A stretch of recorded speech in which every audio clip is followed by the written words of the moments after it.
C'est un peu un coup double pour le chef de l'État. Sur la scène intérieure, il reprend un petit peu la main après la séquence budgétaire qui a mis plutôt François Bayrou en lumière. Et puis sur la scène mondiale, quand même, il répond au Stargate de Donald Trump et au fameux DeepSeek dont vous parliez, Richard.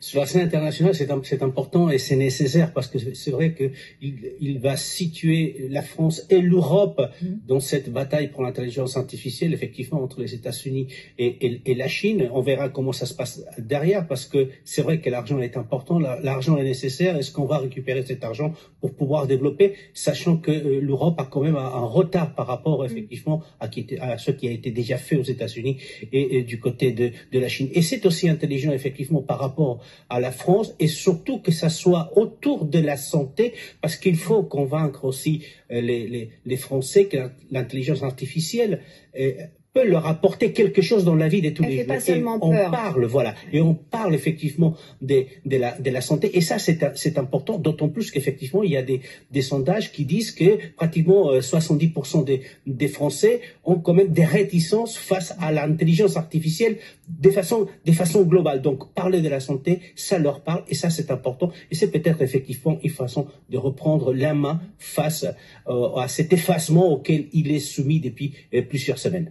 Parce que l'enjeu, et Elon Musk le démontre tous les jours, c'est que l'intelligence artificielle, elle impacte évidemment de plein fouet la politique. Les partis politiques aujourd'hui construisent leur stratégie sur les technologies de l'information, sur les réseaux sociaux. Il y a une possibilité de manipuler l'image ou le discours à l'infini en fonction de ce qu'attendent les lecteurs en face.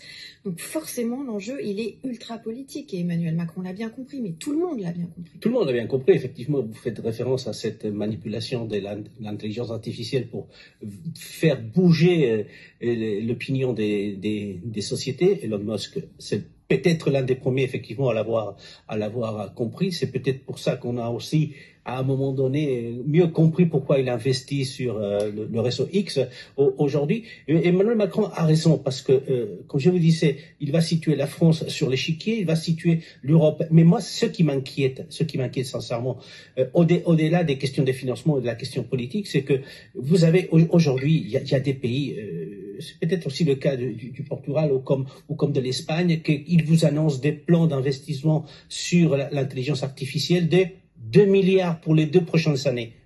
Mais ça, c'est rien.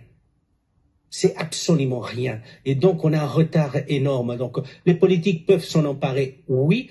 Ce qui est dangereux, effectivement, c'est qu'ils ne fassent qu'une arme politique quand on peut faire une arme sociale. Et une arme antidémocratique, j'ai envie de dire. On voit, pendant que vous parlez, ces images qui sont des images trafiquées. Hein, évidemment, le pape n'a pas une doudoune coupée comme ça, parfaitement sur sa taille de guêpe. Mais ce qu'on voit, c'est avec ces images trafiquées, c'est qu'avec ce logiciel notamment qui s'appelle Midjourney, on peut générer des images adaptées à ces cibles politiques. Donc ça peut être très dangereux pour la démocratie. Ça peut être très dangereux. D'où l'importance de réguler. Et la nécessité aussi de former, parce qu'il faut réguler. Bon, on s'est réveillé avec les critiques de Luc Ferry sur le sommet et du fait qu'effectivement c'est un sommet pour réguler quand effectivement on n'a pas du tout encore avancé sur l'intelligence artificielle. Mais il y a aussi cet autre aspect, c'est la formation.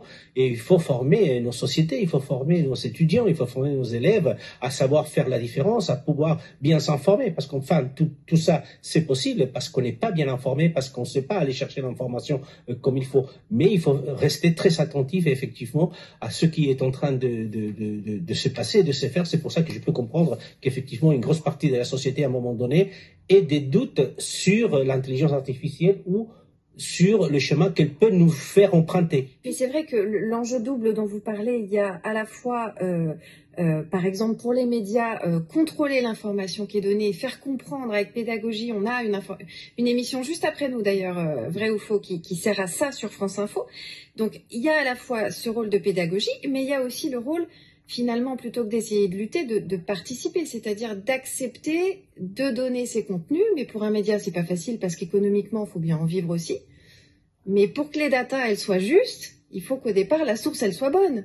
Donc, voilà, c'est un peu cornélien, tout ça. C'est aussi les accords que les différents médias, par le passé, ont passé avec des mastodontes comme Google pour qu'ils accèdent ou pas à leur contenu. C'est vrai que c'est une démarche financière, commerciale qu'il va falloir établir avec les grands data centers qui alimentent les différents sites. Mais je suis d'accord avec Richard sur le fait qu'à un moment donné, effectivement, il va falloir expliquer aux gens ce qui est un site d'information avec des journalistes qu'on peut être d'accord ou pas, mais qui analysent l'information, et ce qui est un site alimenté uniquement par l'intelligence artificielle. Et ça, c'est un pas qu'il va falloir faire assez rapidement, parce que la confusion, elle ne peut qu'apporter que du danger pour cette société.